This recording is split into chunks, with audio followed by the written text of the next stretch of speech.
hꯧji sana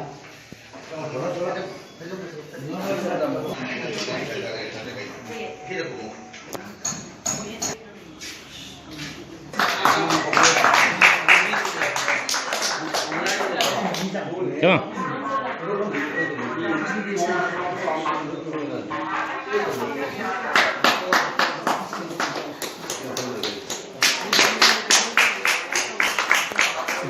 Asim.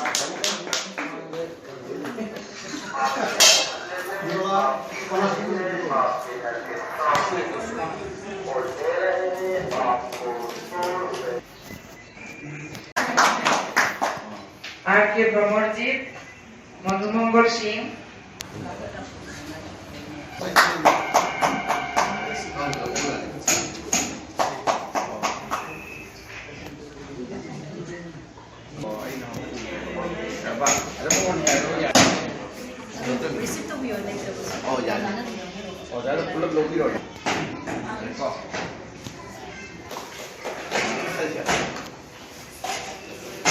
पांचों नुपी खुबाक इसे फेस्टिवल असी मियन ताबिना वाले पिरलीबा कोई जितंग लाइन अमनी जाने जगह वजह से कोई मणिपुर कशुयाम समनबा अदुगा त्रिपुरादा मणिपुरी जाने से कोई मस्जिदी मफु मस्जिदी करा वजह ताकपा नुपी इसे मुदी मुद्री बेनावा को खोंगवा मेना ताजे yang nungai tu apa?